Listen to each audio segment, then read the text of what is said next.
Classiest Commish here with Wisconsin Classiest Commish live, brought to you by Christmas. Who doesn't like Christmas? Well, some people don't, but I love it. Been decorating the house, giving Clark Griswold a run for his money, and I am filling the neighborhood with Christmas cheer.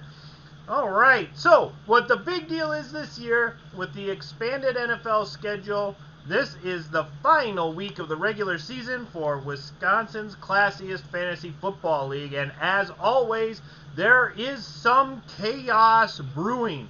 Tonight's episode will be focusing mostly on that, but our old friend Turd Ferguson is coming back. He's got, I think, a 26-14 record on picking NFL picks, and he wants more. So, we're going to go ahead and get into the synopsis of the final week of the regular season for Wisconsin's Classiest Fantasy Football League. Very first off, I had to go look in my book of scribbles to make a reminder of what the tiebreakers are that are associated with Wisconsin's Classiest Fantasy Football League. And when I dug that out, I saw that number one is points scored. Even though we're a head-to-head league, the thing that makes the most sense for breaking ties is the points scored. You never know. It's basically who's more consistently good. Number two is the highest points against. Okay, and last year was the first year in 11 years that we had to go to highest points against. Number three is record against the field. Okay, so what that means is, what is your record every week against everyone else? Okay, and if that is still tied, then it is coin flip or random draw if somehow three teams are still tied through all of that. Okay, so what I'm going to be doing is something that I did with the short-lived experiment of the Badgerland Dynasty League. And I will be writing up a fancy-looking league constitution. I'm going to be doing that over the next week or two. Basically, digging through my chicken scratch and putting it online so everybody can see exactly what the rules are. So I don't have to, I'm a little embarrassed to say that it took me a good couple days to find where I had written this. And also it'll have a list of rules just so that it's not a surprise, and when things happen in the league, we have it written down, we know what it is, and it's a reminder. And it will be accessible online for everybody who wants to see it. Okay? And of course, I'm able to do this because let me check what I'm doing for the fantasy playoffs. Oh, nothing. One of the worst seasons on record, one of the worst seasons record-wise for sure in the history of Wisconsin's Classiest Fantasy Football League. But I want to play spoiler this week. I got a puncher's chance, and I'm going to be swinging. I'm swinging, going down swinging the last game of the year, hopefully win game number 2 of the season. So, everybody, I want you to look for those. That is something that we will be doing. And I'll have a link in the league and on my league page and on my page. So, what everybody is actually here for, playoff scenarios. So we're going to dive right into that. So locked up.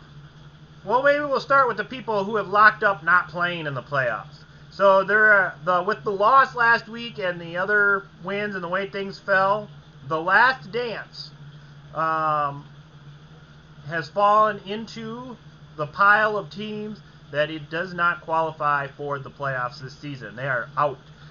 Kings Gamebreaker is out. That team was an early favorite right after the draft. Dougie Style is out. Cuba City Cobra Kai is out. Now the teams that are guaranteed in: Tom Bucking Brady, the only B in here, Flying Fallopians, and the Slaughterhouse Hams. So that means that for 2 spots, there are 4 teams. We have No Harm, No Foul with an 8-5 record and 1,306 points. We have Paulie here to beat Colby with the ultimate social media post last week. That is the type of stuff I like to see on the league page, guys. If you guys keep that type of stuff up, that roast was great. Man, I had some toasted marshmallows after seeing that. Paulie here to beat Colby with a 7-6 record with 1,273 points. Phil Lipservice with a 7-6 record with 1,272 points. And Fly Eagles Fly with a 7-6 record with 1,207 points. So, we're going to start out with the simplest way into the playoffs. We got no harb, no foul. They win or tie, they're in. Okay? So, 8-5-1, 9-5, they're in. After that, it gets a little pointy, right? So, needless to say, though, if they win, they're in. They are playing Fly Eagles Fly in the Brotherly Brawl, Week 14. It is the playoffs on the line. If they lose and stay within 33 points of Paulie here to beat Colby, or stay within 34 points of the Phil Lipservice, they're in. Okay? So they can lose, and as long as they stay ahead of the Service and H2BC in points, they're in. So now we're going to go down to the slimmest of margins, which is also that game, and the second half of the Brotherly Brawl rivalry game, and it is Fly Eagles Fly. They need to win and have both Phil Lipservice and Paulie here to beat Colby lose. If that happens, they are in the playoffs. They can lose and get in. But H2BC would have to lose, the Service would have to lose, and they would have to make up 65 points on whoever has the highest score out of those two. So they're going to have to outpoint. They're going to have to outpoint the H2BC by 65 and Phil Lipservice by 66 points. Now that doesn't happen very often. It would be hard for that to happen here. And if he was to lose his game, yet still outscore those guys by 65 points. So Fly Eagles Fly has the slimmest margin of making the playoffs. So now we got the two fairly identical teams. And then guess what? They have fairly identical chances at getting in the playoffs. Paulie here to beat Colby. He needs a win and a no-harb loss. And he is probably in. Like 99.98% chance based on standard deviations and all that jibbity jabber. I know. That's not Wheeler math, but I picked it up on the road somewhere, and so that's what it is. They can lose, have no harm, no foul win, and a Service loss, then outpoint the Service. They're in. If they simply win and outpoint Phil Lipservice, they are in. Phil Lipservice with a win and a no-harb loss is in. They can lose, no-harb win. The H2BC lose and outpoint the H2BC by 2 points, and then they are in. And then they can win and outpoint the H2BC by 2, they will be in. If Fly Eagles Fly cannot make up that 65-point difference in a loss. So, that is the scenarios for making the playoffs. So, Phil Lipservice, I'm coming for you. I want to kick you out. I don't want you in there because I have nothing else to play for.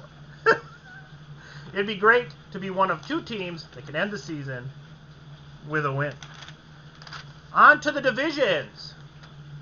These ones are pretty much wrapped up. The Champagne division. Tom Bucking Brady has locked it up due to points. Even if he were to lose this week and only be in here win, she isn't making up 80 points or so. Tom Bucking Brady has the Champagne division on lock.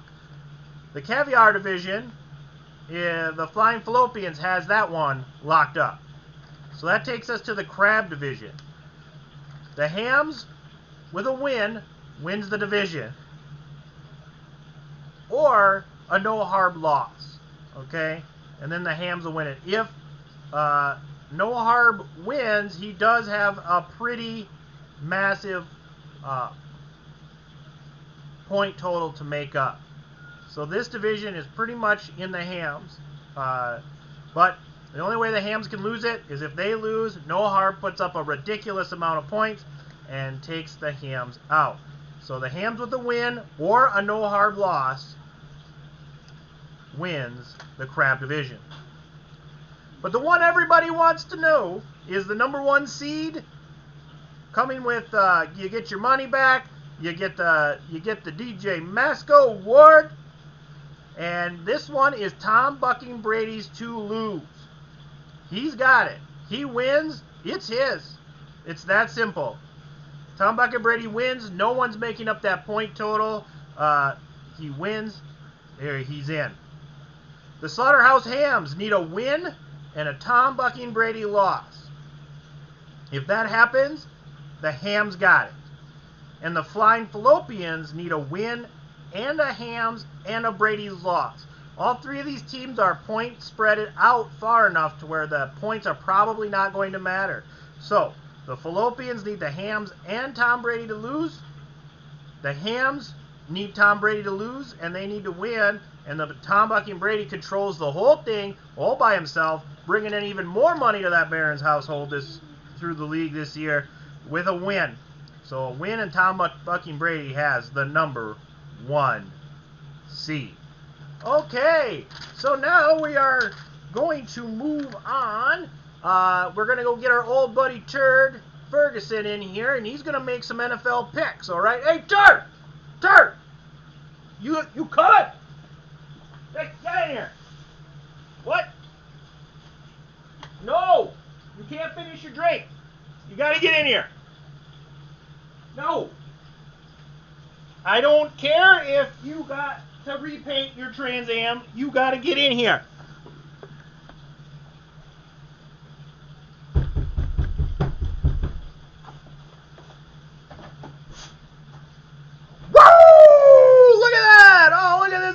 Turd Ferguson, Classiest Commish, what a jerk that guy is. I was just having a PBR upstairs and looking at my Trans Am, and geez, he's all like, get on the show. And I'm like, well, who cares? I don't want him on the show. Whatever, man. I'm like, whatever. So, I think you see that your Turd Ferguson is 26 and 14 in his NFL picks on the season. Last picks I made 2 weeks ago went 3-2, and I thought that was real good because of wacky things happened after Thursday when I made the picks. So, we're here. We got 5 picks for you like always. We're going to start out in Cleveland. I have the Baltimore Ravens plus 2.5 at the Cleveland Browns. Here's the deal. Ravens were embarrassed last week. They should not lose to the Steelers. The Steelers suck. They're terrible. I don't know how Steelers are staying in games. Probably just because they're so well coached. That's it. And TJ Watt, maybe. Baltimore Ravens plus 2.5 at Cleveland. Here's one I didn't like because I had to like bleh. But it's the New York Giants plus 10 at the LA Chargers. So the Chargers came out back against the wall. Just came out firing last week. The New York Giants, I think the Chargers are going to look past them. I think the Giants haven't lost very many games by more than 10. That double-digit, this late in the season, those double-digit spreads, they're pretty juicy, and so is this one. We got the Bengals plus 1.5 versus the 49ers. That's the team that the Chargers embarrassed last week. They got blitzed. They ain't going to get blitzed this week. You know how I feel about the 49ers. They are fake good. They aren't as physical as they have been. Debo won't be 100% for sure. You can't use them all over like they had. Besides, that guy is about as strong as a pretzel. That thing, he'll break you, smash on him too much. So, yeah, I got the Bengals plus 1.5 at home against the 49ers. I have the Bills plus 3.5 at the Buccaneers. You're like, what? They just lost to a team who threw 2 passes. Listen, that weather was crazy. They didn't do what they needed to do down in the red zone. I would be very disappointed if I was a Bills fan because they were obviously the better team on the field. Definitely talent-wise and game. I mean, they were... The Patriots' game plan was hopefully we break one. Okay? And then they did. The Bills' game plan was let's get it to one of our good guys. And they did. The problem was I think if they play in a non-weather game, they win that game by 14, the Bills. But the Bills have been susceptible to being run down their throat. I would not say that they had their throat ran down in that game. I got the Bills plus 3.5 at the Buccaneers. They're looking for revenge. They're going to get up for that game. And then I got the Cardinals minus 2.5 versus the Rams at home. The Cardinals finally have their whole complement of people come in. It's Cardinals are good. They're better than the Rams. So I think the Cardinals minus 2.5 at the Rams. Okay, well, I hope you enjoyed tonight's show. We had a lot of fun with it. The playoffs are here. We're all playing for what's in this box here, and your name on the trophy. The trophy isn't in this in my studio, but you're all playing for this fancy ring and the money and the whole things. But it's been a wild it's been a weirdly wild season. Lots of injuries. We'll see how that works out. Come next week. We'll have a playoff special next week. If there is a really close game, we will have a live watch this Sunday night or Monday.